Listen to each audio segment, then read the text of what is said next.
우리 지난 시간에 이제 이어서 계속 하고 있는 거는 기하광학. 처음에도 얘기했지만 이 기하광학이라고 가지고 이제 한 학기도 공부할 수 있고 1년도 공부할 수 있는 그런 내용 중에 제가 보기에 우리가 꼭 알았으면 좋겠다 상식적으로 싶은 내용들만 이제 위주로 하고 있고요. 그리고 기하광학 이렇게 이제 선을 따라서 레이를 이용을 해서 빛이 어떻게 움직일 것인지 특히 렌즈를 통해서에 대해서 이야기를 하고 있고, 뭐 포컬 포인트, 뭐 옵티컬 액시스, 포컬 플레인, 뭐 오브젝트, 이미지 뭐 이런 얘기들을 했고요. 그래서 오브젝트가 어디 있을 때 이미지가 어디 생기는지 이런 거에 대해서 좀 많이 이야기를 했어요. 그 와중에 이제 그 트랜스버스 매그니피케이션에 대해서 얘기를 했었고, 우리 롱지튜디널 매그니피케이션을 얘기를 했나요? 안 했나요? 롱지튜디널 매그니피케이션에 대해서 기억이 나는 사람? 안 한 것 같지? 아, 그렇지. 기억이 안 난다고 해서 안 한 건 아니지. 그래서 그런 확신이 잘 들진 않아요. 뭐 아무튼 이 부분은 다시 한번 이야기를 하도록 하고요. 왜 안 했을까? 남아서 빼먹었구나. 그리고 근데 틴 렌즈 컨비네이션에 대해서는 얘기를 했잖아. 그죠? 두 개가 합쳐져 있을 때 뭐 따로따로 결국에는 순차적으로 계산을 하면 되는 거고요. 공식을 외워도 좋고. 그 다음에 렌즈에 특히나 이제 뭐 두께도 무시를 하고 이 두 개의 렌즈가 굉장히 가까이 붙어 있을 경우에는 이제 근사를 통해서 이렇게 이펙티브 포컬 렌스를 간단히 구할 수도 있어요. F분의 1은 F1분의 1 더하기 F2분의 1 이런 식으로. 그러면은 우리가 두 개가 이렇게 렌즈를 합쳐놨을 때 어떻게 상이 생길지 조금 더 쉽게 예측을 할 수가 있겠죠. 그리고 스탑, 퓨필, F 넘버 이런 거에 대해서 얘기를 해야 되는데 롱지튜디널 매그니피케이션은 어디다 빼먹고 안 가져왔을까? 다음에 다시 얘기를 하도록 합시다. 롱지튜디널 매그니피케이션.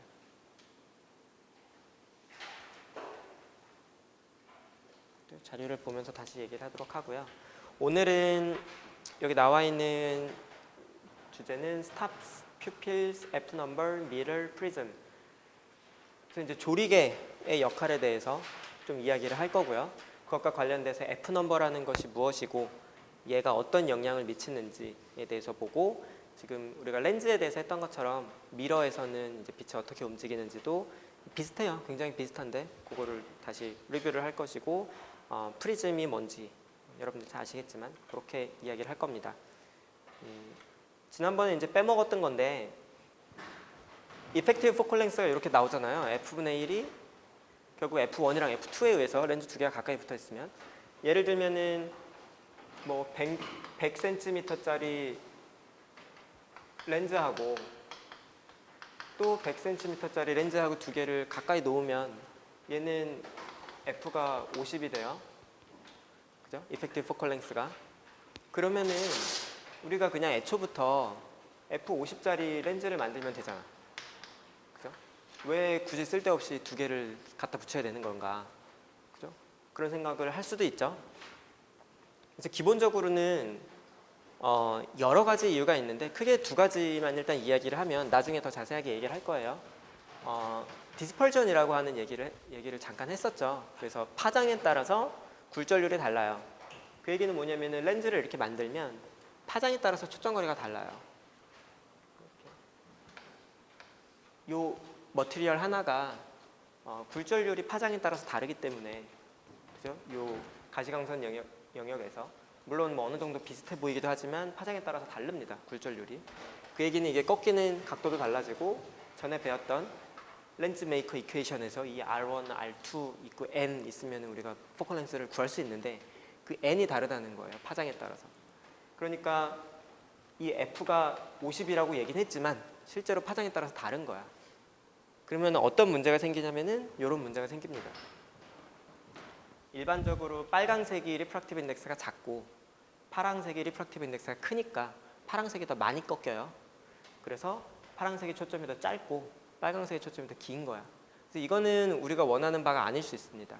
어떤 하향색, 그러니까 여러 가지 색깔이 합쳐져 있는 오브젝트를 한 점에 모으고 싶은데 저런 이제 크로마틱 아버레이션, 한국말로는 색수차라고 불리는데 그런 디스펄전 때문에 초점이 달라지는 게 싫단 말이죠.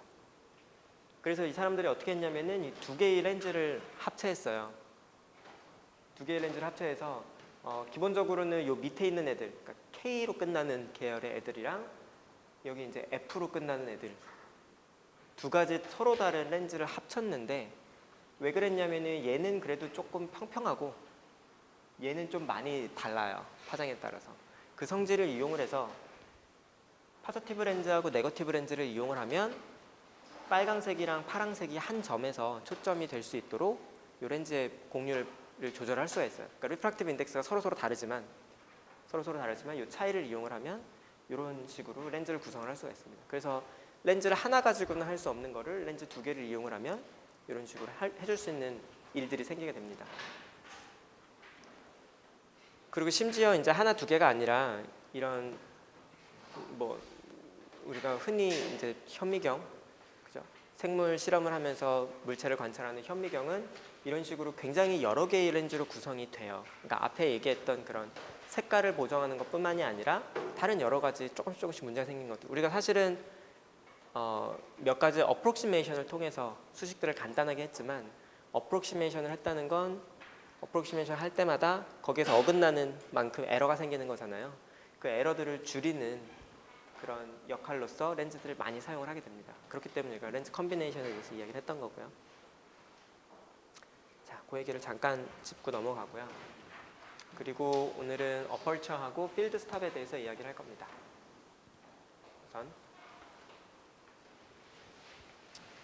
렌즈는 뭐 어떤 라이트 소스에서 나오는 빛을 모아주는 역할도 하고요, 퍼뜨리는 역할도 하고, 그래서 뭐 에너지를 뭐 리디스트리뷰션 한다라고도 표현을 했었고, 그 모양을 바꿔주는 그런 역할을 하는데, 지금 여기서 이야기를 한 것처럼 어떤 포인트 소스가 있고 그 빛을 렌즈로 모아준다고 했을 때 포인트 소스에서 나온 빛을 100% 전부 다 활용을 할 수 있는 렌즈는 없다고 봐도 됩니다. 그죠? 어떻게 굉장히 잘 뭐 99.9% 할 수 있는 뭐 어떤 방법이 있을 수는 있겠지만, 지금 이 그림에서 보듯이 포인트 소스에서 나온 사방으로 퍼져나가는 빛 중에 굉장히 일부분만 사실은 이 렌즈에 의해서 모이고 있어요. 그죠?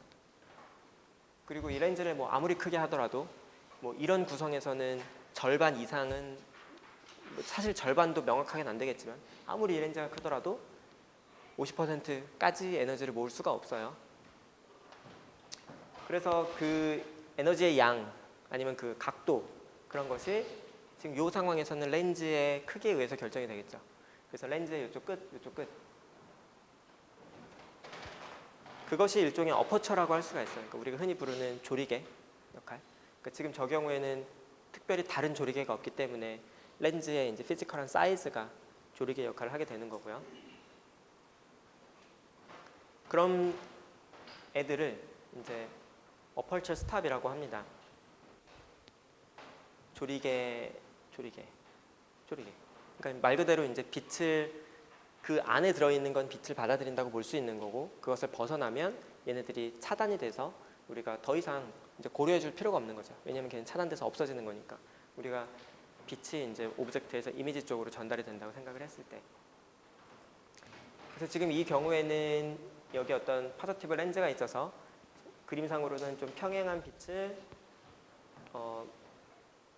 이런 초점 플레인에 이제 스크린이 있어서 영상을 나타내주는 그런 상황인데, 거기에 어떤 어퍼처 스탑이 추가적으로 있게 되면, 조리개가 있게 되면 요 오프닝을 벗어나는 부분은 다 차단이 되어서 요 안에 있는 부분만 우리가 고려를 해줄 필요가 있는 겁니다. 일부러 이렇게 어퍼처 스탑을 놓는 경우들이 꽤 많이 있어요. 그리고 지금 여기는 조금 뭐 웃기긴 하지만 여기 필드 스탑이라고 하는 부분이 있습니다. 이 필드 스탑은 뭐냐면은 실제로 우리가 스크린에 맺히는 그런 상의 크기를 결정을 해줘요.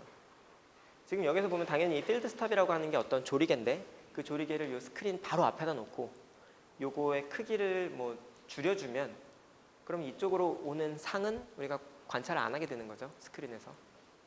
그렇죠? 이게 스크린이 아니라 어떤 뭐 CCD나 CMOS 디텍터 같은 그런 거라면 요걸 넘어가는 부분은 우리가 보지 않겠다라는 부분이고, 실제 그리고 디지털 카메라 같은 경우에는 뭐 렌즈가 있고 물체가 있으면 상을 맺을 텐데, 여기에 이제 센서가 있는 거고, 특별한 어퍼처가 만약에 없다면 이 센서의 크기가, 그죠? 이 센서의 크기가 그 필드 스탑으로서의 역할을 하겠죠. 그래서 실제로는 약간 이쪽에도 뭐가 있을 거예요.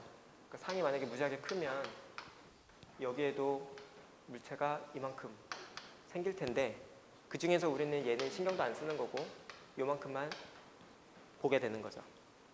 그것이 이제 필드 스탑이 되는 거고, 이 앞에 만약에 조리개가 있다 그러면 여기를 통과하는 빛만 우리가 영상상으로서 이용을 하는 거죠. 조리개를 열었다 닫았다 할 수 있겠죠. 만약에 빛이 많이 필요하고 적게 필요하고에 따라서. 그래서 어펄처 스탑은 이미지에 도달하는 빛의 양을 조절한다고 보시면 되고, 그 다음에 필드 스탑은 이쪽 이미지에 나타나게 되는 사이즈의 크기, 그러니까 사이즈, 이미지의 사이즈를 조절하게 되고, 결국에는 우리가 관찰하는 오브젝트의 영역을 혹은 크기를 결정한다고 보면 될 겁니다.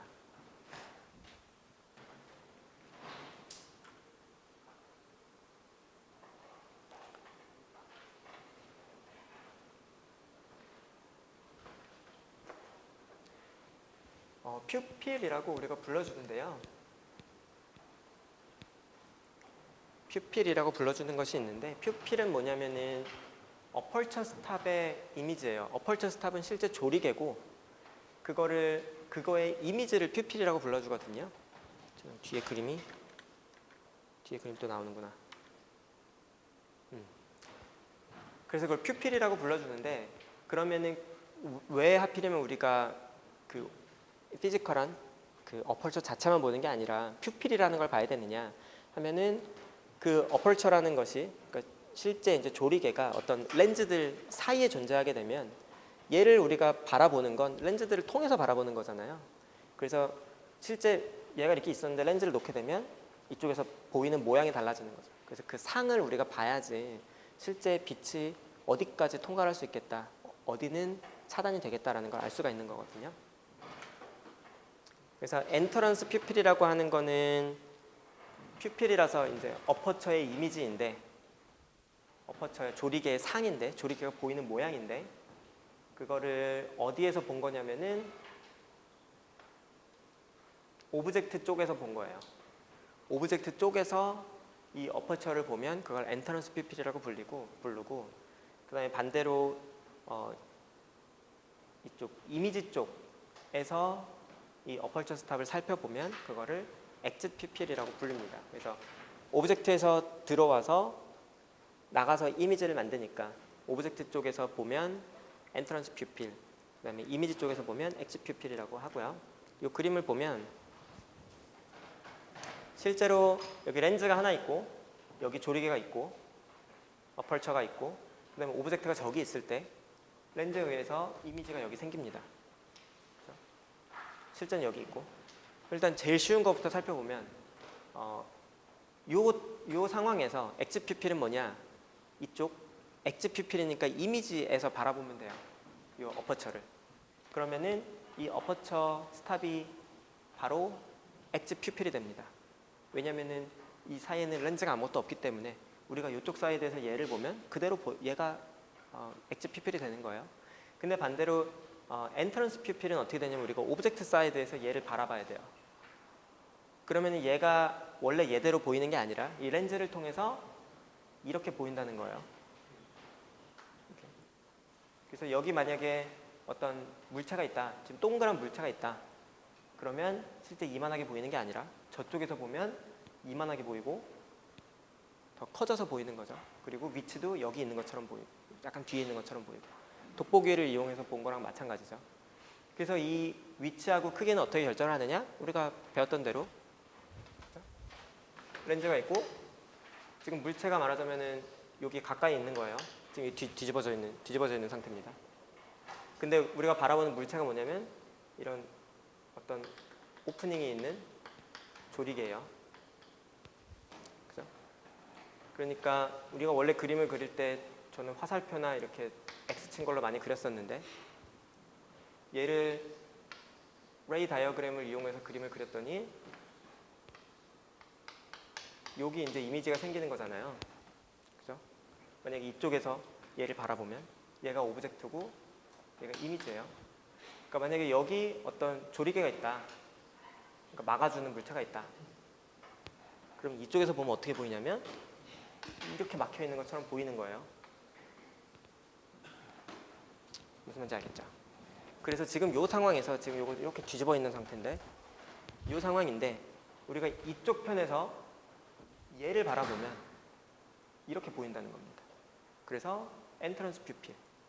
그게 무슨 얘기냐면 우리가 여기서 빛을 딱 쏴.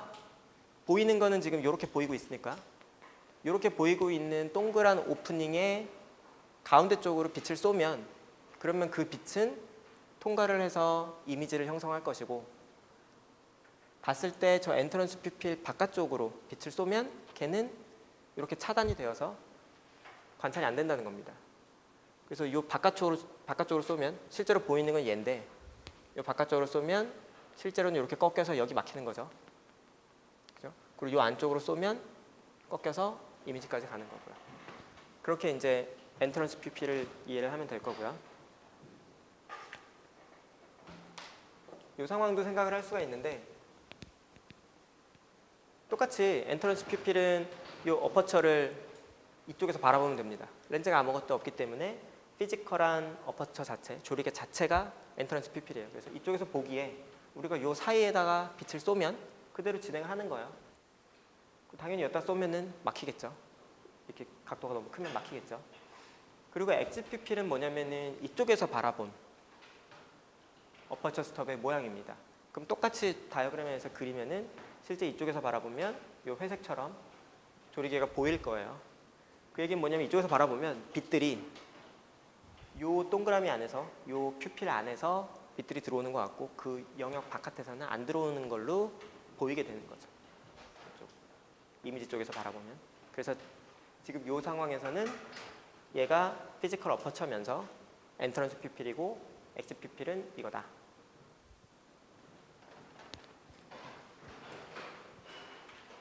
라고 보면 되겠습니다.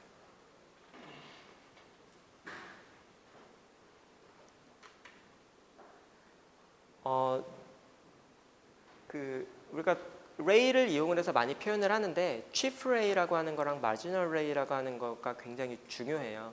그리고 많은 경우에 그냥 광학계를 표현을 할 때 이 두 개의 레이만 보여주기도 해요. 왜냐면 이 두 개만 보여주면 웬만큼 얘가 어떻게 작용을 하는지 알아들을 수 있다라고 생각을 해서 이 두 가지만 그림을 그려주는데 chief ray라고 하는 건 일단 뒤에 그림을 보면 훨씬 더 알기 쉬운데 일단 글자로 일단 한번 봅시다. 그래서 chief ray는 정의가 뭐냐면 어떤 ray예요.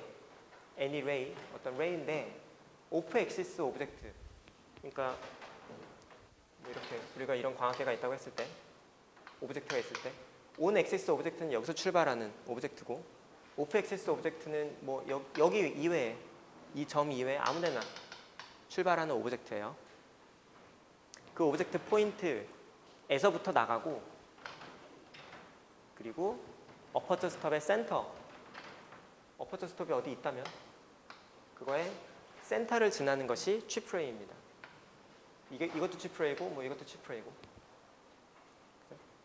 얘는 chief ray라고 안 해요. 얘는 별로 소용이 없어서. 그래서 좀 당연히 chief ray는 옵티컬 시스템에 어디로 들어가냐면은 엔터런스 퓨필의 중심을 지나고요. 중심으로 향하고요. 그리고 반대로 시스템에서 나갈 때는 엑지 퓨필의 중심을 지나서 나가요. 이 그림에서 보면은 얘는 어쨌든 여기를 통해서 뭐 어떻게 꺾여가지고 뭐 어디로 갈 텐데 그러면은 저 첫 번째 얘기 이게 결국 어퍼처 스톱이면서 엔터런스 퓨필이니까 그 센터를 지나다는 거는 쉽게 알 수가 있고요. 그 다음에 여기 이제 엑지 퓨필이 형성이 되는데 이렇게 나가는 거에 연장선을 그려보면 요 엑지 퓨필의 센터에서 나가는 것 같은 같이 보인다는 거죠. 그래서 피지컬하게는 어퍼처 스톱의 중심을 지나고 그죠? 그러니까 당연히 엔터런스 퓨필의 중심으로 들어가고 엑지 퓨필의 중심에서 나가는 그런 모양입니다. chip array는. 그리고 marginal array는 actual object에서부터 나가는 거고요. 그리고 어디를 지나가냐면 rim 아니면 margin, 그러니까 엣지, 엔터런스 퓨필의 엣지를 지나가는, 여기서 출발을 하고 엔터런스 퓨필의 엣지를 지나갑니다.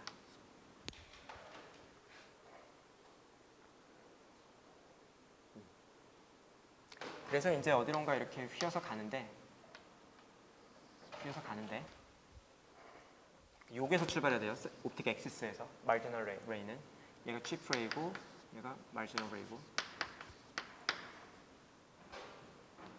그러면은 어떻게 되냐면은 얘는 어디에서부터 나오는 것처럼 보이냐면 엣지 퓨필의 엣지에서 나오는 것처럼 보이게 돼요. 요 엔터런스 퓨필의 엣지를 지나가게 되기 때문에 이쪽에서 바라보면. 그래서 chip array하고 marginal array 그렇게 그림을 그립니다. 제대로 그렸나 모르겠네요. 그래서 이런 식으로 뭐 예를 들어서 어떤 옵틱 시스템이 두 개의 렌즈로 이루어져 있는데 여기에 이제 어퍼처 스톱이 실제로 있다 라고 하면 chip array는 이 오브젝트에서, 그러니까 그 일반적으로 chip array는 뭘 나타내 주냐면은 실제 그 오브젝트의 최대 크기, 말하자면 이미지가 볼 수 있는, 일반적으로는 그렇게 표현을 해요. 아니면 뭐 그거의 70%를 표현할 때도 있고 더 작아도 물론 상관은 없지만, 그래서 그렇게 해서 출발을 하고 어퍼처 스톱의 센터를 지나가고 이미지까지 가고요. marginal array는 옵틱 엑시스에서 출발을 하고 엣지를 지나고 옵틱 엑시스까지 가고. marginal array를 보면 여기가 이미지 플레인이라는 걸 알 수가 있어요. 왜냐면은 저 포인트, 이쪽 포인트에서 출발한 게 여기까지 왔잖아요. 그러면 다른 하나, 여기서 그냥 스트레이트로 가는 애를 생각하면 얘는 이 센터를 지나면 꺾이지 않죠. 여기서도 꺾이지 않고 그대로 직진을 해서 요점에서 만나게 됩니다. 그래서 여기가 이미지 플레인이구나, 이 옵틱 시스템의 것을 알 수가 있는 거고, chip array를 보면 아, 이미지가 얼마나 크구나 작구나 라는 부분을 알 수가 있게 되겠죠. 그리고 이 각도를 통해서 아, 이 옵틱 시스템에서 얼마나 많은 각도가 실제 들어가고 있구나, 어퍼처 스톱에 의해서 얼마나 많이 각도가 결정이 되는구나 라는 것도 알 수가 있는 거죠. 그래서 두 개의 레이만 있으면 꽤 많은 이 옵틱 시스템에 대한 꽤 많은 부분이 설명이 됩니다. 요거는 조금 더 복잡한 그림인데 결국 기본적으로는 얘랑 똑같아요. 얘는 지금 렌즈가 개수로 따지면 1개, 2개, 3개, 4개가 있고, 그 다음에 가운데 있는 애들은 2개의 렌즈가 합쳐져서 있는 그런 이제 컨피규레이션인데, 기본적으로는 얘가 이만큼이 하나의 군을 이루어서 파저티브 렌즈 역할을 하고요. 이만큼이 또 하나의 파저티브 렌즈를 이루어서 얘랑 굉장히 흡사한 그런 역할인데 더 많이 옵티마이즈드 되어 있는 그런 거고요. 요 가운데 보면은 여기 실제로 요 조리개, 요 조리개가 들어가는 빛의 양을 결정을 하게 되는 거죠. 이쪽에서 바라보면 엑지 퓨필은 심지어 저 멀리 가 있고요. 조리개는, 실제 조리개는 여기 있는데 엔트런스 퓨필은 이쪽에 있고요. 그래서 지금 이 빨강색 실선으로 그려져 있는 게 아니 저것도 chip array는 아니구나. chip array는 여기 있네. 얘가 chip array라고 할 수 있죠. 요거. 요 어퍼처의 센터를 지나가는 요게 chip array고,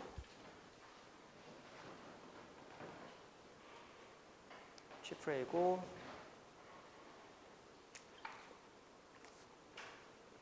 얘가 이제 marginal array가 되겠죠.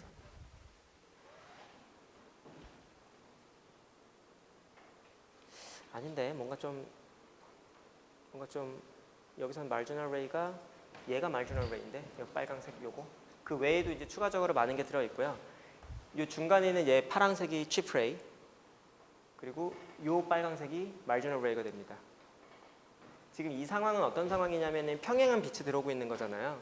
그래서 오브젝트가 무한대로 먼 곳에 위치해 있다고 보면 됩니다.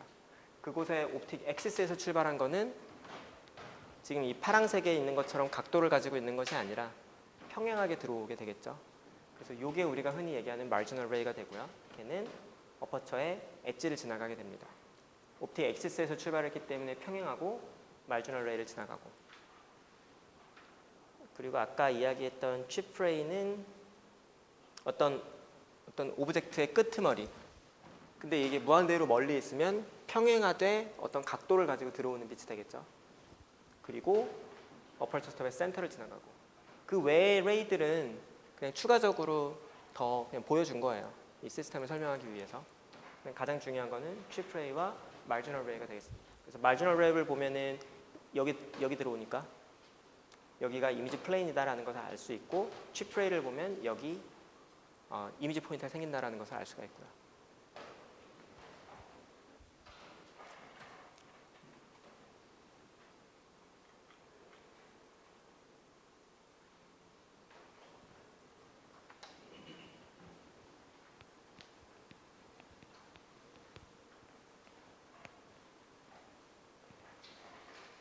옵티컬 비니에팅에 대해서 얘기를 먼저 하면, 지금 요건 카메라 같은 시스템에 이제 뭐 여기 렌즈들이 있고 여기 조리개가 있고 여기 어떤 이미지 플레인이 있는데, 각도가 0도인 경우, 그러니까 그냥 평행하게 들어오는 경우는 이 어퍼처, 동그란 어퍼처를 다 사용을 하게 될 거예요, 모든 빛이. 그런데 이만큼 각도가 있으면, 실제 저쪽 각도가 있을 때 이 어퍼처를 바라보면 얘는 동그랗게 안 보이죠. 동그랬던 게 이렇게 각도가 있으면 그만큼 타원이 되겠죠. 그래서 실제로는 이쪽 각도를 가지고 들어오는 빛은 동그란 어퍼처가 아니라 타원 형태의 어퍼처를 통과하게 되는 거예요, 각도가 있기 때문에. 그래서 이 센터에 들어오는 빛은 이만큼, 저만큼의 오프닝이 있지만, 각도를 가지고 들어오는 거는 굉장히 오프닝이 작아지는 거나 마찬가지죠. 극단적으로 만약에 90도가 되면 아무런 빛도 통과를 할 수가 없겠죠. 그렇게 돼서 문제가 뭐냐면, 가운데는 밝은데 주변은 어두워지는 거죠. 옵틱 시스템을 만들었더니. 그렇죠? 그거를 이제 옵티컬 비네팅이라고 해요. 그래서 어퍼처에 의해서 가려져서 에너지를 잃고, 특히 주변부가 어두워지는 현상. 뭐 읽어보시면 알 거고요. 그래서 페리페리가 어두워지는 현상. 실제로 지금 이 빔 프로젝트를 보면은 굉장히 균일한 것처럼 보이잖아요. 재보면은 이 주변이 약간 어두워요. 주변이 어두워요. 그러니까 완전히 똑같이 만들려고 하면은 만들 수는 있는데, 굳이 그렇게까지 할 필요가 없는 게, 우리가 눈으로 봤을 때 오히려 가운데가 약간 밝고 주변이 약간 어두운 게 균일하게 보인대요. 우리 눈이 굉장히 왜곡에 취약해요. 뭐 그런 인터넷 사진 보면 되게 많아요. 뭐 옵티컬, 뭐 디스톨션, 옵티컬 일루전 이렇게 찾아보면 분명히 얘랑 같은 색깔인데, 아니면 같은 밝기인데 뭐가 어두워 보인다던가, 얘네 둘이 패러렐한데 어떤 패턴 때문에 막 휘어져 보인다던가, 뭐 그런 것들 많이 있는데, 얘도 마찬가지입니다. 그렇게 만들기도 어려울 뿐더러 굳이 그렇게 만들 필요도 없는 거죠. 그래서 이제 이런 거죠. 어떤 현미경 사진을 봤는데 가운데는 밝은데 주변은 좀 어둡게 되는, 조명이 잘 안 돼서, 아니면 사진을 찍었을 때 그러니까 일부러 이 효과를 노리기도 하죠. 사진에서는 좀 더 집중되는 그런 효과를 얻기 위해서. 그리고 저런 카메라는 옛날에 이제 소위 도찰하기 위해서, 이제 뭔가 첩보원들이 옛날에 이렇게 찍으려고, 아무래도 사이즈가 작아야 되기 때문에 광학계를 복잡하게 만들 수가 없는 거예요. 그러니까 그 완벽하게 만들기 위해서. 그러니까 그냥 가운데만 잘 나오면 조그맣게 만들면 된다. 그래서 비네팅이 생기는 것도 뭐 상관없다. 저렇게 만든 카메라들도 옛날에는 있었고, 지금도, 이것도 진짜 사진인지 포토샵인지 모르겠지만 아무튼 그런 효과를 일부러 이용하기도 하고요. 근데 현미경에서는 이렇게 보이면은 안 좋을 수도 있어요. 특히나 어떤 경우가 있냐면, 우리가 굉장히 자세한 영역을 보고 싶어서, 그러니까 작은 걸 보고 싶어서 확대를 하면은 좁은 영역밖에 못 보거든요, 당연히. 그래서 확대를 하면 영역은 좁아지잖아요. 망원경으로 보면은 굉장히 크게 보이지만 아주 좁은 작은 영역밖에 안 보이잖아요. 그래서 어디 이렇게 전망대 같은 데 올라가서 뭐 500원 넣고 이렇게 보는, 망원경으로 보고자 하는 거를 찾기가 그렇게 쉽지 않을 때도 있어요. 분명히 저기쯤 우리 집이 있는데 막 찾다 보면 내가 어딜 보고 있는지도 모르겠고. 그런 것처럼 이제 영역이 좁아지기 때문에 어떤 경우에는 여러 장의 사진을 주변에 찍어서 스티칭을 하는 경우가 있어요. 여러분들 요새 뭐 휴대폰에 그런 앱도 있고, 그죠? 뭐 파노라마 이런 거 있잖아요. 쫙 찍어가지고 붙이는 거. 근데 그렇게 붙이는데 이렇게 가운데는 밝고 주변은 어두우면 붙여놓으면 되게 어색하겠죠. 밝았다 어둡다 밝았다 어둡다 하니까. 그래서 그런 경우에는 굉장히 균일한 조명이 필요한 경우도 있고요. 그래서 어떤 경우에는 이 비네팅을 굉장히 적극적으로 없애야 되기도 하고, 어떤 경우에는 그냥 뭐 있어도 뭐 보기 좋더라 하는 경우도 있을 수 있고요. 근데 어쨌든 어퍼처에 의해서 그런 현상이 생길 수 있다.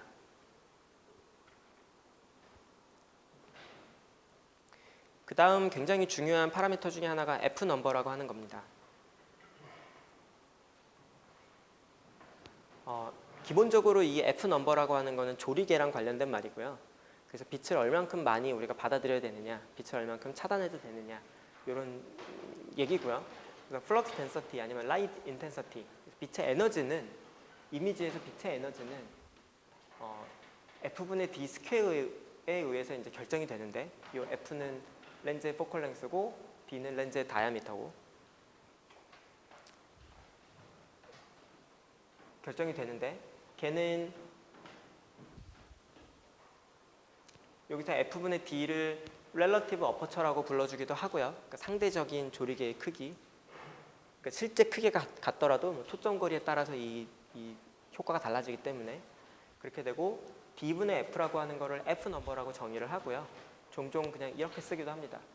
F 넘버 아니면 F 한 다음에 그냥 숫자, 그 넘버에 해당하는. 그래서 정의는 어떻게 되어 있냐면은 D분의 F, D는 렌즈의 직경이고 F는 초점거리고, 어떤 평행빔이 들어오면은 우리가 초점거리, 여기부터 여기까지 거리죠. 초점거리가 있고, 그 다음에 D라고 하는 거는 렌즈에 의해서 정의가 되기도 하고, 많은 경우에는 실제 어퍼처에 의해서 정의가 되기도 하고요. 그렇죠? 그러면은 렌즈 초점거리를 바꾸는 것도 물론 가능하기는 한데, 실제로 뭐 그렇게 바꾸는 이제 줌 렌즈를 이용하기도 하고요. 그렇게도 하고, 이제 조리개를 이용을 하면 당연히 이 D 값을 굉장히 쉽게 조절할 수가 있겠죠. 그래서 조리개를 이용을 해서 이 F 넘버를 쉽게 변형을 할 수가 있습니다. 그래서 이 경우는 지금 이 조리개 다이아미터가 25mm고 만약에 초점거리가 50mm다. 그러면 F 넘버는 2가 되는 거고요. 그리고 얘 같은 경우는 다이아미터를 절반으로 줄여서 12.5에 초점거리는 그대로 50이라고 하면 F 넘버가 4가 됩니다. F 넘버가 2가 되고 4가 되는 경우는 또 무수히 많이 있겠죠. 무수히 많이 있습니다. 뭐 이걸 둘 다 절반씩 줄이면 당연히 F 넘버는 유지가 되고요. F 넘버가 같으면 이 각도가 같아요. 이 각도. 그러니까 이거를 D도 절반으로 줄이고 F도 절반으로 줄이면 그대로 이렇게 줄어들기 때문에 이 각도는 같습니다. 그래서 F 넘버하고 이 각도하고는 이제 같다고 봐도 돼요. 같은 개념이라고 봐도 돼요.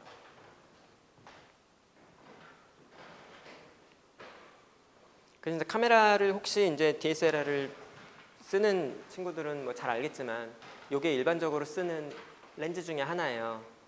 지금 보면 50mm, 이 포컬 랭스야. 50mm. 그러니까 이 렌즈에다가 평행한 빔을 넣으면 초점이 맺히는데 그 거리가 50mm라는 거죠. 그리고 1대 1.4라고 하는 부분이, 얘는 조리개를 가장 많이 열었을 때 F 넘버가 1.4라는 얘기예요.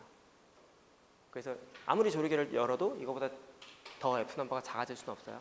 아까 봤듯이 F 넘버가 그러니까 포컬 랭스가 일정할 때 조리개를 크게 하면 크게 할수록 F 넘버는 작아져요. 그 조리개를 작게 하면 작게 할수록 F 넘버는 커지고. 그래서 F 넘버를 크게 만드는 거는 일이 아니야. 줄이면 되니까 조리개를. 그럼 F 넘버는 쫙쫙쫙 커져요. 근데 F 넘버를 작게 만들려면 이 렌즈를 크게 만들어야 되거든요. 근데 렌즈를 크게 만드는 건 좀 어려운 일입니다. 왜냐하면 우리가 지금까지 수식을 전개할 때 페렉셜 어프록시메이션을 했어요. 각도가 작다고 가정을 하고 전개를 한 거예요. 왜냐하면 각도가 커지면 오차가 많아지거든. 각도가 커지면 오차가 많아지기 때문에 그걸 보상하기 위한 여러 가지 뭐 렌즈도 추가해야 되고 렌즈의 모양도 좀 어려워져야 되고, 그렇기 때문에 이 숫자가 낮은 건 이제 렌즈 가격이 올라갈 수밖에 없는 거죠, 일반적으로.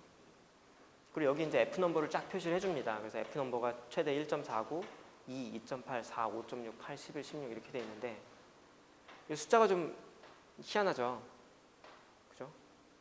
그냥 1, 2, 3, 4, 5, 6, 7, 8이 아니고 이렇게 좀 이상한 걸로 되어 있습니다. 잘 째려보면 여기부터 여기, 여기부터 여기까지는 어떤 특정한 비율을 가지고 있어요. 대충 한 1.4배. 1.4배. 그 이유는 이제 1.4를 두 번 곱하면 제곱을 하면 대충 2가 되죠. 그래서 요 한 칸 한 칸을 바꿀 때마다 F 넘버는 1.4배가 되고 아까 얘가 나왔던 에너지, 빛의 밝기는 2배씩 되는 거예요. 제곱이니까 요거에. 그렇게 될 수 있도록 그래서 요 F 넘버를 하나 바꿀 때마다 빛이 2배씩 많아지고 아니면 빛이 절반으로 줄어들고 그렇게 만들어 놓은 거예요. 그렇게 해서 너무 밝으면 F 넘버를 조금 키워서 즉 조리개를 줄여서 너무 밝으면 조금 세츄레이션이 되지 않게 하얗게 나오지 않게 만드는 거고 너무 어두우면 혹은 실내 뭐 이런 데면 조리개를 좀 열어서 빛의 밝기를 좀 적당히 조절을 하는 거죠. 근데 그 2배씩 될 수 있도록 그게 우리가 인식하기에 좋으니까 이렇게 만들었고 이쪽에서 이제 초점 거리도 조절할 수가 있고요. 지금 D라고 붙어 있는 거는 뭐냐면은 이건 디지털 카메라용이야. D라고 붙여 있는 거. 디지털 카메라랑 필름 카메라랑 가장 큰 차이점이 뭐냐면 뭐 당연히 하나는 필름을 쓴다는 거랑 하나는 뭐 CMOS나 CCD 소자를 쓴다는 거 그 차이인데 다른 하나는 얘네들의 크기가 달라요. 필름은 이제 35mm. 필름 한 장 이렇게 뚱뚱뚱뚱 구멍 뚫려 있죠. 이게 35mm인데 디지털 카메라는 이거보다 훨씬 작습니다. 일반적으로. 일반적으로 요만해요. 그래서 렌즈를 만들 때 디지털 카메라용은 여기를 고려할 필요가 없어. 그쵸? 여기만 성능이 좋으면 돼. 근데 필름 카메라는 이만큼이 다 성능이 좋아야 되는 거죠. 그래서 일반적으로 저 D가 붙어 있는 게 더 싸. 그리고 필름 카메라용을 디지털 카메라 쓰면 괜찮은데 디지털 카메라용을 필름 카메라 쓰면 아마 안 괜찮을 거야. 안 써봤지만 그렇게는 안 해봤지만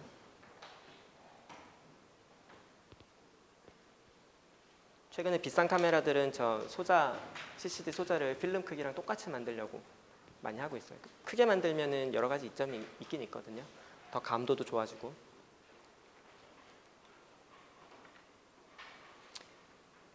F 넘버를 바꾸게 되면 여러 가지 차이점이 있는데 일단 좀 다른 사진을 얻을 수가 있어요. 이런 거는 뭐 많이들 알 수 있겠지만 인물 사진 찍을 때 이제 배경을 좀 이렇게 탁 뿌옇게 해서 예쁘게 만들 수 있는 거는 조리개를 많이 열어야 됩니다. 많이 열면 초점이 이제 각도가 크기 때문에 빨리 초점이 모였다가 빨리 초점이 퍼져요. 그래서 우리가 원하는 것만 이제 선명하게 찍고 나머지는 뿌옇게 만들 수 있는 거고요. 조리개를 줄이게 되면 빛이 그만큼 상대적으로 천천히 모였다 천천히 퍼지기 때문에 좀 뒤에 있는 것들도 물론 뿌옇게는 됐지만 어느 정도 모양을 확인할 수 있게 되는 거죠. 그래서 이제 용도에 따라서 이걸 조절할 수가 있겠죠. 근데 차이점은 뭐냐면 조리개를 열면 당연히 빛이 많이 들어와요. 지금 얘랑 얘는 이 조리개 숫자 차이로 봤을 때 4배, 16배, 32배 에너지 차이가 있습니다. 이 면적의 차이가 32배라는 거예요. 얘랑. 그러니까 얘를 찍을 때 에너지가 32배만큼 적게 들어오기 때문에 얘를 사진을 찍으려면 그만큼 노출을 늘려야 되는 거죠. 오랫동안 사진을 찍어야 필름한테 빛을 주든 CCD한테 빛을 주든 똑같은 양의 빛을 줘야 똑같은 밝기의 사진이 나올 테니까 그만큼 셔터를 오랫동안 열어놔야지 저런 사진을 얻을 수가 있는 장단점이 있을 수 있겠죠. 뭐 이런 차이도 당연히 있습니다. 지금 이거는 F 넘버는 표현이 안 돼 있고 셔터 속도가 180분의 1초고 얘는 2초면 180분의 1초면은 그 순간에 스냅 사진을 찍는 거고 2초면은 당연히 물이 이제 흐르니까 움직이니까 그 움직임이 같이 촬영이 될 수 있겠죠. 뭐가 더 좋으냐라고는 판단할 수 없는 그런 다른 점이 있는 거예요. 이런 걸 더 좋아할 수도 있는 거고 조금 더 좋아 보일 수도 있는 거고 아니면 그런 사진들도 있잖아요. 이렇게 밤에 야경을 탁 찍었는데 헤드라이트가 쫙 이렇게 지나가가지고 선이 쫙 멋있는 사진들 그런 것도 좋을 수가 있는 거고 반대로 그 하나하나를 보고서 했다면 나쁠 수도 있는 거고요. 어퍼처 관련돼서 궁금한 부분 없으면 계속 넘어가겠습니다. 미러는 여러분들이 매우 잘 알고 있는 광학 소자인데 광학 부품인데 굉장히 많이 사용이 됩니다. 이런 광학 시스템에서도 아까도 얘기를 했지만 리프렉티브 렌즈, 그러니까 우리가 흔히 얘기하는 렌즈는 크로마틱 아버레이션이라는 게 존재를 해요. 왜냐하면 파장에 따라서 굴절률이 다르기 때문에. 그리고 다른 문제는 뭐냐면 글라스 머티리얼은 대부분 비저블 영역 넘어가는 거는 아주 넓은 영역을 커버하지는 못해요. 그러니까 UV 쪽을 통과를 안 시킨다던가 아니면 IR 쪽에서 통과를 안 시킨다던가. 그런데 이제 미러 같은 경우에는 우리가 굉장히 넓은 영역을 커버할 수 있게 만들 수가 있어요. 그러니까 UV부터 뭐 IR 아니면 심지어 엑스레이까지도 다 포함을 할 수 있는 소자를 만들기가 더 용이하고요. 엑스레이를 그러니까 그 미러를 이용을 하면 리플렉팅 디바이스 통틀어서 이제 미러라고 한다면 그리고 앞에서 얘기한 크로마틱 아버레이션도 없습니다. 왜냐하면 미러는 들어간 각도랑 똑같이 나오니까 파장에 상관없이. 그래서 하얀색 빛을 쏴주면 그대로 하얀색이 나와요. 반대로 렌즈는 하얀색을 쏴주면 그게 초점이 다 달라질 수 있는 거고. 그리고 이제 이런 리플렉팅 서피스를 만들기 위해서 어떤 메탈 코팅을 하기도 하고요. 실버나 알루미늄 같은 걸로. 그다음 아니면 이제 프로텍티브 레이어 같은 거를 하기도 합니다. 아니면 멀티 레이어 코팅을 해서 어떤 특별한 용도로 사용을 하기도 하고요. 미러를. 지금 요게 글라스 머티리얼의 트랜스미턴스 그림인데요. 우리가 흔히 사용하는 것들이 이제 여기 나와 있어요. 뭐 퓨즈드 실리카라고 하는 것도 있고, 아니면은 뭐 어떤 칼슘 플로라이드 뭐 이런 것도 있고, 뭐 가시광선 영역을 대부분 포함하기는 하지만 어떤 굉장히 딥 UV 쪽이나 아니면은 IR 쪽은 커버를 못하는 글라스들도 있어요.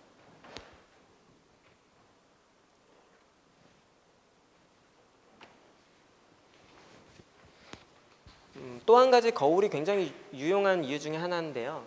이거는 2.4m짜리 허블 스페이스 텔레스콥에 들어가는 미러래요. 그러니까 그러니까 이건 플레인 미러는 아니고요. 이제 공면이 있는 미러인데 우리가 별을 관찰하고 싶은데 별이 뭐 반짝반짝 작은 별이긴 하지만 그래도 굉장히 그 빛의 양이 작죠. 그렇기 때문에 우리가 낮에는 관찰을 못하기도 하고, 그래서 가능한 한 많이 이 별에서 오는 빛을 받고자 이 어퍼처가 크면 클수록 좋겠어요. 그래서 만드는데 얘는 그냥 렌즈 아무거나 집어왔는데 이 크면 어떻게 되냐면 얘 렌즈는 뚱뚱해져. 같이. 근데 미러는 크다고 해서 반드시 뚱뚱할 필요는 없어요. 꽤 뚱뚱하게 만들긴 하는데 왜냐면은 이게 뚱뚱해야지 이게 휘지 않거든. 그런 것 때문에 어느 정도 두께로는 만들지만 굉장히 크기가 커지면 두께가 한없이 커지는 이런 애들하고는 다르게 굉장히 큰 소자를 만들 수가 있습니다. 미러는. 그리고 아까도 얘기했지만 이거 뭐 크게 뭐 만든다고 쳐도 색수차가 있는데 그거 어떻게 할 거야? 그죠? 그러려면 저따만한 걸 또 여러 개 만들어서 조립을 해야 되는데 삽질이라고 하죠. 그래서 이렇게 대형 텔레스콥에 사용이 되는 소자는 전부 다 미러로 되어 있어요. 자, 그래서 아무튼 미러가 이제 쓰임새가 꽤 있을 것이다라고 이야기는 했고요. 처음에 나오는 얘기는 플라나 미러. 뭐 우리가 흔히 아침마다 보는 미러가 있습니다. 그러면 포인트 오브젝트가 있으면 거기에서 나온 빛들이 서피스에서 반사가 돼서 들어온 각도 그대로 반사가 돼서 이렇게 퍼져 나가고요. 만약 우리가 이쪽에서 관찰한다면 저쪽에 이제 물체가 저쪽에서 나온 것처럼 우리가 인식을 하게 될 거고요. 네, 이미지 포메이션도 마찬가지입니다. 여기 물체가 있으면 이 포인트에서 나온 게 우리 눈으로 들어오게 되면 이 점에서 나온 것처럼 보인다. 여기 버추얼 이미지가 되고 이 포인트에서 나온 거 마찬가지로 여기서 나온 것처럼 보이고, 그래서 이러한 오브젝트가 있으면 이렇게 보이는 거죠. 그래서 여러분들이 아침마다 보는 모양은 여러분들 본인의 모습입니다.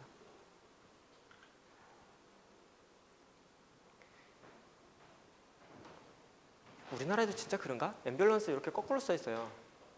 앞에. 그 이유는 미러로 보면 앰뷸런스라고 보이니까 조금 더 금방 인식을 하거라. 반대로 여기 앰뷸런스 똑바로 써 있으면 저기 거꾸로 써 있어서 저게 뭐야 이렇게 될 수 있으니까. 그래서 오니까 길을 비켜라. 뭐 이런 거죠.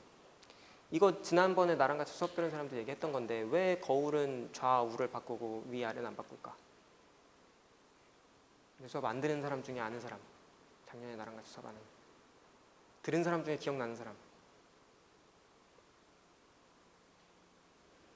눈이 두 개라서 그지?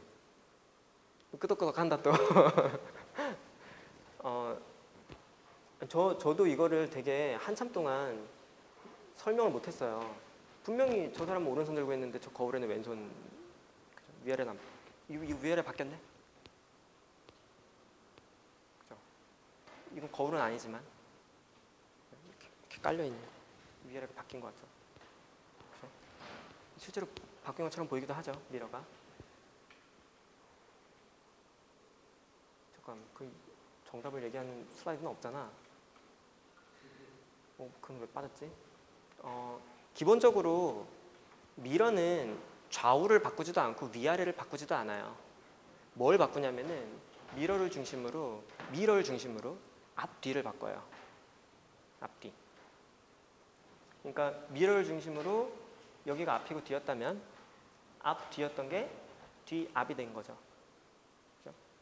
미러가 좌우를 바꾼 게 아니고 이 그림에서도 미러가 좌우를 바꾼 게 아니라 앞 뒤를 바꿔 놓은 거예요. 얘를 중심으로. 근데 이제 좌우라는 개념이 있으려면 앞이 있어야 되잖아요. 그죠? 그래서 내가 너 뭐 왼쪽에 뭐가 묻었다 그러면은 헷갈리죠? 자기가 여길 만져야 되는지 아니면 제가 왼쪽이라고 했으니까 여길 만져야 되는지. 그것처럼 앞뒤 개념이 있어야 위아래가 존재하는 거고요. 위아래도 마찬가지죠. 기준이 있어야 위아래가 존재하는 거죠. 그래서 얘도 이 미러도 미러를 중심으로 앞쪽이랑 뒤쪽을 바꿔줬을 뿐이고 저기서도 마찬가지로 앞쪽이랑 뒤쪽을 바꿔줬을 뿐이에요. 그래서 그게 이제 우리 눈에 보이기에는 좌우가 바뀌었다고 보이게 되는 경우가 많은 거죠. 그래서 미러는 그냥 앞뒤만 바꾼다. 그게 일반적으로는 좌우가 바뀌어 보인다. 인데 지금 이게 미러하고 프리즘을 같이 이용을 한 예인데, 그러니까 디지털 카메라가 이제 이렇게 생겼는데 평상시에는 여기 이제 필름이 있더라도 여기 미러가 막고 있어서 이 필름에는 빛이 들어가지 않고 있다가 이제 빛이 반사가 되고 여기 이제 펜타 프리즘이라고 해서 그 전반사를 이용을 해서 여기서 반사를 한 번 시키고 반사를 또 한 번 시켜서 눈으로 여기서 관찰을 하죠. 일반적으로 이렇게 관찰을 해요. 왜 이렇게 했느냐? 여기 그냥 미러 하나 띵 놓으면 될 걸. 쓸데없이. 왜냐면은 여기서 한번 반사가 되고 여기서 한번 반사가 되고 여기서 한번 반사가 될 수 있도록 3번 반사시키려고. 여기 미러를 그냥 두면 2번 반사되잖아요. 일부러 3번 반사시켰어요. 3번 반사시켜서 좌우를 혹은 위아래를 아니면 앞뒤를 한 번 바꿔준 거예요. 2개 있으면은 바뀌지 않고 그대로 우리 눈으로 들어오고요. 얘는 바꿔줬어요. 왜냐면은 렌즈에 의해서 상을 만들면 우리가 항상 그림을 그렸듯이 렌즈가 있으면 뒤집히죠. 일반적으로 이렇게 파저티브 렌즈로 이미지를 만들면. 근데 우리는 이걸 보고 싶은 게 아니기 때문에 얘를 이렇게 보고 싶기 때문에 미러를 이용을 해서 한 번 반사시키면 이걸 볼 수 있어요. 2번 반사시키면 다시 이게 나오고 3번 반사시키면 이런 그림을 볼 수 있는 거죠. 그래서 이런 식으로도 활용을 할 수가 있습니다. 그리고 미러를 또 사용하는 것들 중에 빛이 들어오면 미러는 반사시키니까 이런 디바이스를 이용을 하면 들어오는 빛은 그대로더라도 우리가 그 나가는 각도를 마음대로 조절할 수가 있어요. 요 각도만 조절을 하면. 그래서 요거는 모터에다가 우리가 흔히 쓰는 모터에다가 미러를 달아놓은 거예요. 그래서 이제 전기를 가하면 이렇게 돌릴 수도 있고 아니면 특정한 각도에 유지도 할 수가 있고 그런 디바이스로 우리 마음대로 이제 빛을 왔다 갔다 하게 할 수 있죠. 레이저 쇼 같은 거 하면 막 돌아다니죠. 이런 비슷한 디바이스 이용하면 되고요. 그리고 이제 이런 거는 아예 뺑글뺑글 돌리면 굉장히 빠른 속도로 빛을 한쪽 방향으로 샥샥샥 스캐닝을 해줄 수가 있는 거고, 이거 같은 경우에는 디지털 마이크로 미러 디바이스라고 해서 굉장히 작은 마이크로 미러 어레이를 만들어서 전체적으로 조명을 해주면 각각 픽셀의 각도를 조절해주면 빛의 일부를 각 픽셀들을 이쪽 여러 가지로 보내줄 수가 있는 그런 디바이스도 만들어서 사용을 합니다.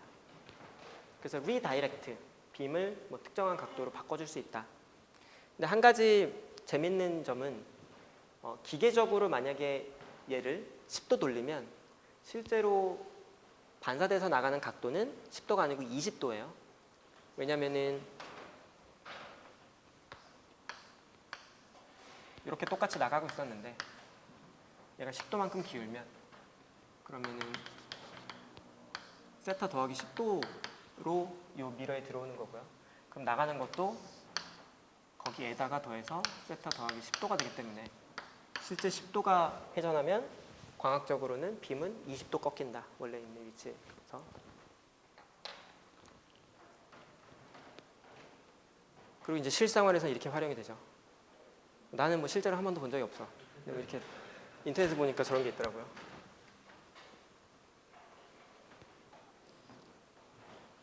난 촌에 살아가지고 대학 때 놀지를 못했습니다. 안타깝습니다. 부럽습니다.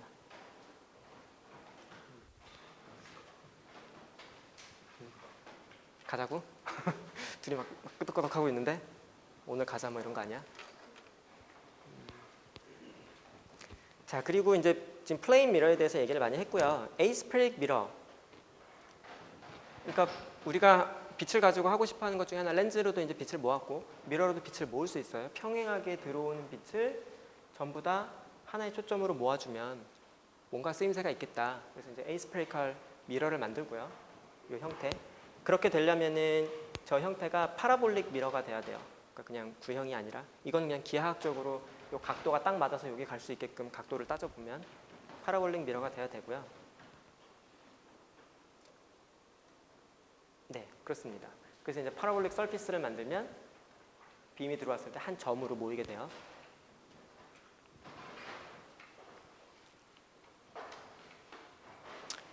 그리고 방금 얘기했던 거는 컨케이브 미러여서 컨케이브 형태의 미러여서 평행하게 빔이 들어오면 한 점으로 모이고, 그죠?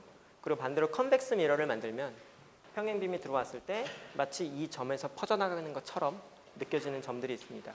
그래서 얘도 포컬 포인트, 이 컨케이브 미러의 포컬 포인트, 얘는 컨벡스 미러의 포컬 포인트. 마치 파저티브 렌즈, 네거티브 렌즈와 비슷한, 그러나 이게 그냥 바뀌어 있는, 합쳐 있는 그런 형태로 이해를 하면 되고요. 얼렁뚱땅 대충 얘기를 하고 넘어가긴 할 건데, 엘립티컬 미러의 경우, 엘립티컬 미러의 이거 뭐라 그러지? 포커스가 두 개가 있죠. 이 포사이에서 출발을 하면 한 점으로 갑니다. 이 길이랑 이 길이 같죠. 엘립소이달에서. 그래서 이 점에서 쏘면 이 점으로 가요. 완벽하게. 그런데 그렇게 되고, 아까도 얘기했지만 이제 파라볼릭에서는 이 점에서 나온 거는 평행해지고 반대로 평행한 게 들어가면 이 점으로 모여요. 반대로 뭐냐면 얘는 평행한 거 쏴봤자 한 점으로는 안 가요. 얘는 마찬가지로 한 점에서 나온 걸 한 점으로 모으는 완벽한 그런 위치는 존재하지는 않아요. 그래서 한 점에서 한 점으로 가는 건 엘립티컬 쉐입, 그 다음에 평행하게 올 때는 파라볼릭 쉐입. 그런데 많은 경우에는 이 얘기를 해야 되겠구나. 그래서 활용을 할 때 오프 엑시스 파라볼릭 미러를 많이 써요. 그러니까 아까 이 파라볼릭이 뭐냐면은 평행한 게 오면 한 점으로 가잖아요. 그래서 이 중에서 일부만, 나머지는 다 깎아내고 이 일부만.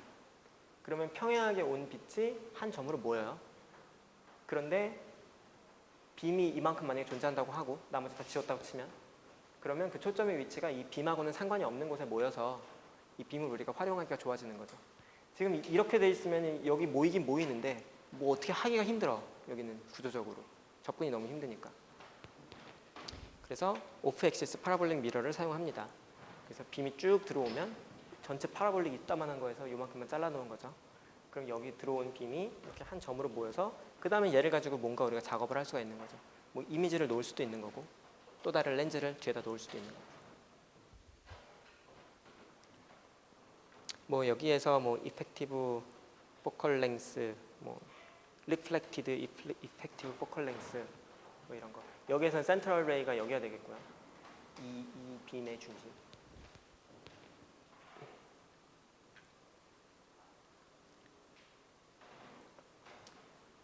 아까 얘기한 파라볼릭 서피스는 평행 빔이 왔을 때 한 점으로 와요. 그 파라볼릭 서피스와 매우 흡사한 스페리컬 서피스를 갖다 놓으면 좀 다르기 때문에 한 점으로 안 가요. 스페리컬 서피스는 평행 빔이 왔을 때. 그래서 지금도 뭐 활용을 하기도 하고 여기 어떤 글라스 머티리얼을 하나 놔요. 그래서 여기서 빔을 살짝 바꿔줘서 패러렐한 게 들어오면 스페리컬 서피스를 맞고 한 점에 모일 수 있도록 어떤 일종의 렌즈를 형태를 희한하게 깎아서 놓는 경우도 있습니다. 종종 가끔. 그런데 이게 뭐 또 어프로시메이션 하는 거야. 페럭시얼 리전에서는 스페리컬 서피스도 거의 대부분 한 점으로 모아줍니다.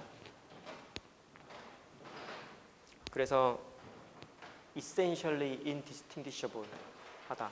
매우 작은 그 페럭시얼 영역에서는 어디까지가 작으냐? 그거는 그때그때 좀 달라요. 에러가 크지 않은 곳. 그래서 이제 그냥 스페리컬 미러에서 페럭시얼 리전만 우리가 생각을 하면 렌즈 포뮬러를 만들었듯이 미러 포뮬러를 만들 수가 있어요. 그래서 저기 이제 오브젝트가 있으면 여기 이미지가 존재하게 되는 거죠. 실제로 엄밀히 얘기하면 스페리컬 서피스면 요 점이 아니라 요 근처에 여기 조금씩 달라요. 각도에 따라서. 그렇지만 거의 동일한 요 P점에 모이게 되고요.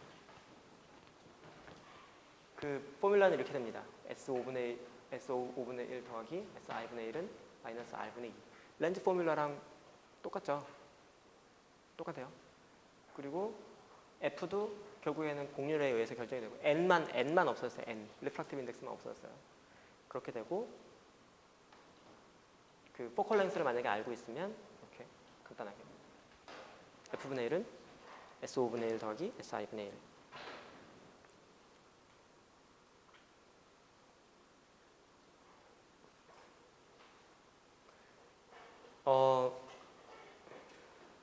컨케이브 미러에 대해서 F를 플러스로 정의를 했고요. 컨케이브 미러, 저거 파저티브 렌즈랑 비슷한 역할을 하는 거. 그때 F가 파저티브고, 컨벡스 미러에 대해서 F를 네거티브로 정의를 했습니다.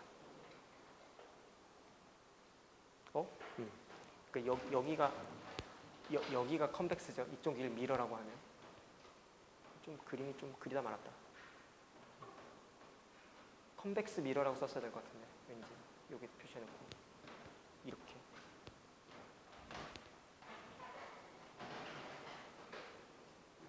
그래서 레이 트레이싱도 사실 굉장히 흡사합니다. 컨케이브 미러가 있을 때 평행하게 들어온 거는 초점을 지나가고요. 그리고 초점을 지나가서 들어온 거는 평행해지고요. 그리고 조금 다른데 이제 이 미러의 센터, 미러 곡률의 센터, 여기서 이제 원이 그려진 거나 마찬가지죠. 요 점을 지나가면 그럼 당연히 여기가 수직이기 때문에 그대로 반사돼서 지나와요. 그리고 이 그림에는 표현이 안 됐는데 이 미러의 센터를 지나가게 되면, 센터를 맞으면 그럼 순간적으로 이게 플레인이나 마찬가지이기 때문에 각도가 없기 때문에 들어온 각도랑 똑같은 각도로 나가게 돼요. 그 마지막 거. 그렇게 하면은 곡률이 있는 미러에서 이제 어떻게 되는지 알 수가 있고, 마찬가지로 이런 컨벡스 미러에서도 이 초점거리가 있을 때 평행하게 나온 거는 초점에서 나온 것 같은, 그리고 초점을 향해서 가는 거는 평행하게 나가는, 그 다음에 커버처의 센터, 곡률의 센터로 향하는 빔은 수평하니까, 그러니까 수직이니까 그대로 반사돼서 거꾸로 온대로 반사가 되고, 마찬가지로 센터를 향하면 똑같은 각도로 반사돼 나가고, 그렇게 레이 트레이싱을 할 수가 있습니다.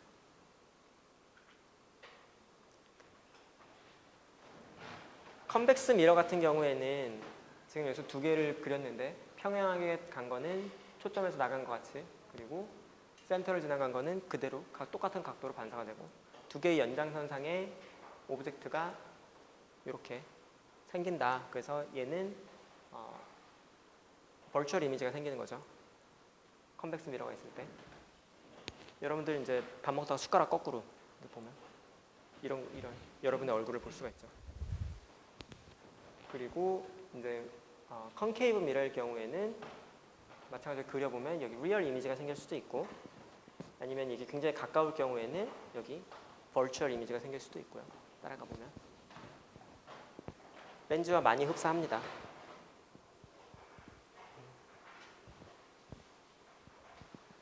스페클 미러, 방금 이야기를 했던 부분이고요. 레이 트레이싱 거의 똑같고요. 그래서 한 가지는 뭐냐면은 여기 그러니까 뭐 리얼인지 인버티드인지 뭐 버추얼인지 뭐 이렇게 따져보면 되고, 만약에 여기 커버처 위치, 그러니까 커버처의 센터 위치에 오브젝트가 있으면 컨케이브 미러에서, 그러면은 똑같은데 뒤집어져 있는 그런 모양을 볼 수가 있습니다.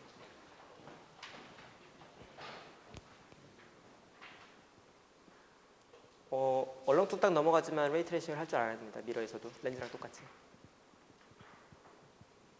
근데 똑같은 그림 너무 많다. 그죠?